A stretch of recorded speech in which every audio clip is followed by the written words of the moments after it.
I'm Glenn. Welcome to my workshop. Today I'm going to walk through the process of restoring a 65-year-old bicycle. This isn't just any antique or vintage bicycle. This is the first two-wheel bicycle that I received when I was 3.5. My father was a career Army officer, and at that time we were living in Germany. And when I was 3.5 years old for Christmas in 1958, there was a shiny new bicycle under the Christmas tree. This is a picture of the bicycle under the tree, and then a clip of me riding the bicycle, probably Christmas Day at that point in time. Between Christmas in 1958 and before I turned 4 in 1959, somewhere along the line, the training wheels came off, and I was riding a two-wheel bicycle before my 4th birthday. I have four younger siblings, and all 5 of us learned to ride this 12-inch German bicycle before we moved on to bigger bicycles. But that was a long time ago. And as my dad changed duty stations many times over the years, I thought that bicycle was probably long gone. I mean, it had changed colors over the years as my dad kept up with it, with the tires, and whoever was the kid at the time that was learning to ride's favorite color was, he would paint the bicycle. But my youngest brother would have outgrown that bicycle probably around 1969 or 70. And between 1970 and when my father retired in 1985, during those 15 years, he and my mom and the kids that were still at home moved 8 different times. Um, my dad retired in Texas in 1985. I figured that bicycle was long gone. I really hadn't even thought much of it over the years. My father passed away in 2007. My brothers and sisters and I went out to his house to help his widow go through his things, and things that would stay with her should go to one of us, or things that just needed to be gotten rid of. And we went through my dad's entire possessions. When I got to the crawl space in his garage, lo and behold, this bicycle lay in pieces in several cardboard boxes up in his house. I was stunned to see it and recognize it for what it was. So I collected up all the pieces. I brought it home with me in 2007. I put it up in a crawl space in my garage. And while I thought about getting around to rebuilding it or restoring it over the years went by, and it stayed in my rafters for another, I think, about 16 or 17 years until 2023. I finally pulled it out of the rafters and was determined to go ahead and restore and rebuild this bicycle.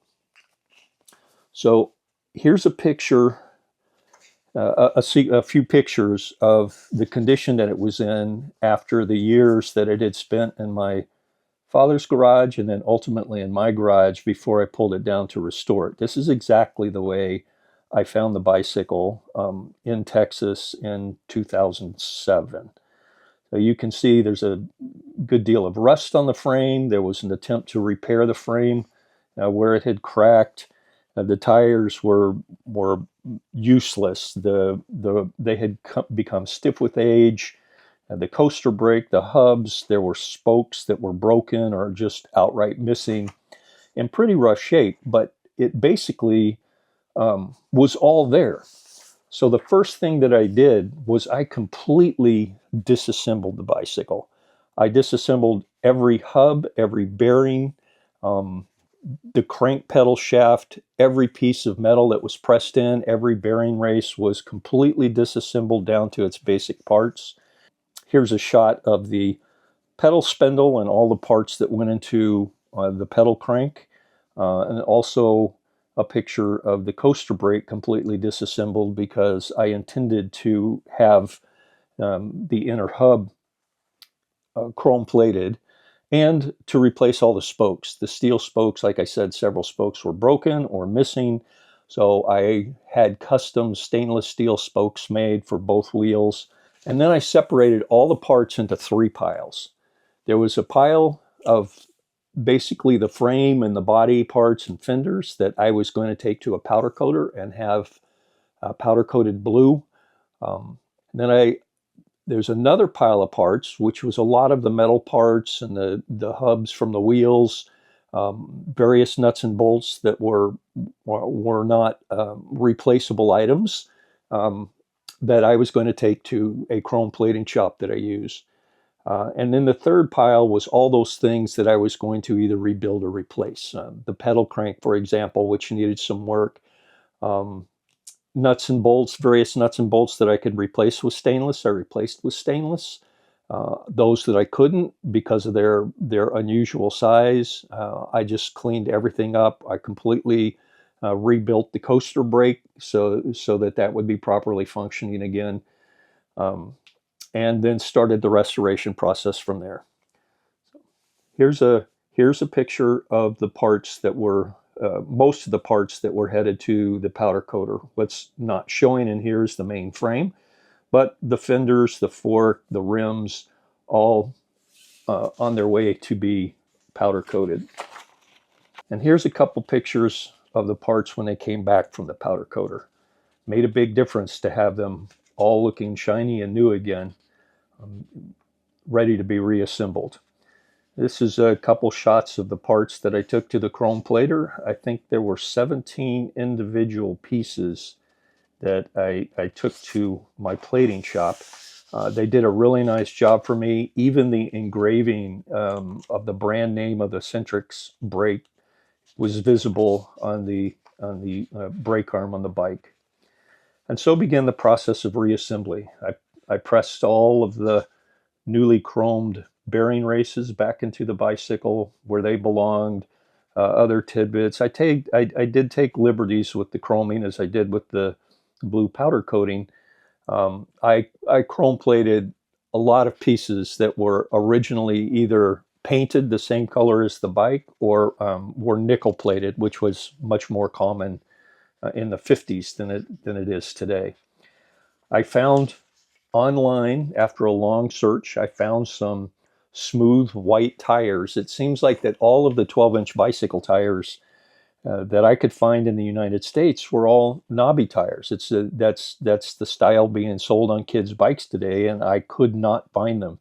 So it was ironic that I found these smooth white street tires that are Michelin tires, and I could only get them from the UK. Here's an image of a completely rebuilt front wheel with its new tires, new powder coated rim, new stainless steel spokes and chrome nipples, and the chrome plated hub itself. Compare that to the way the wheel looked when I started this process several months earlier. Here's the frame now with most of its bits and parts put back together. I've got the spoke, the front fork in place and the fenders placed and all of the various pieces that need to go together. So at this stage of the rebuilding of the bicycle, I had all the major components together, and what I was really missing were a few details. A chain, I was looking for a chain that I felt would be appropriate for the bicycle.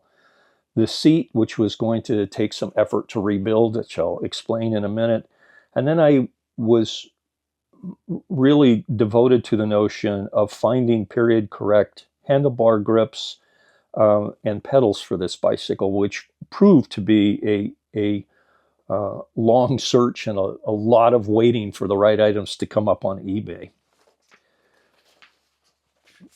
Here's the chain I found, a really nice full-size nickel-plated chain that I thought went really well with the colors in the frame itself, and then the chrome-plated sprockets. I just felt like it did a really nice job of fitting with the bike. The seat was a little bit of a challenge. I had the original saddle, which is a kid-sized saddle, and I was able to make some padding out of some rubber foam, and then found a suitable covering material for it. The seat was held together with nickel-plated split rivets originally, and I took all of those apart, of course, in order to have the seat frame itself powder coated. Had to replace those rivets. I was able to find suitable nickel-plated split rivets that I could then use on this bicycle. They weren't pop rivets, they were split rivets. Was able to get those done, found a suitable covering material, and ultimately the seat recovering, I thought, turned out very well. Here's an image that you can see the covering on the seat and the split rivets in place. The real challenge with the pedals is that the pedal cranks on this bike were tapped for a 9/16 pedal thread. Pedals generally come in two sizes, 9/16 and ½ inch. But pedals are different sizes for a juvenile's bike versus an adult bike. The spindle on the pedals is longer. The pedal blocks themselves are much bigger on an adult pedal. But in today's world, children's pedals did not come in a 9/16 thread for the pedal cranks. I went on eBay and for more than 9 months had an outstanding search for any time vintage block pedals, children's block pedals came up. And finally, 9 months later, there was a pedal set from the 60s that had the 9/16 spindle that I needed.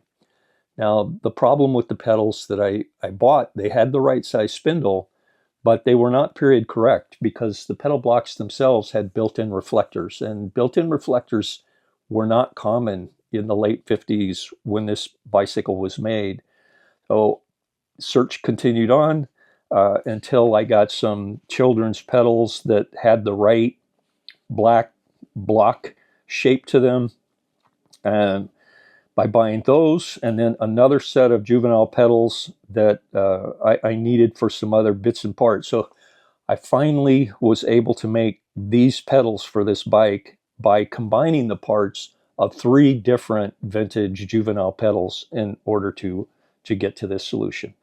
But that was the final piece, and you can see now that the entire bike is complete.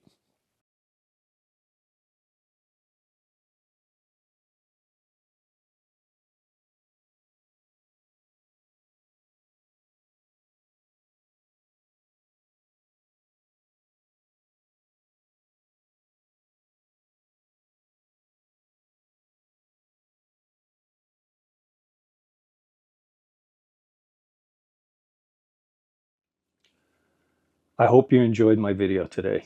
Thank you for watching.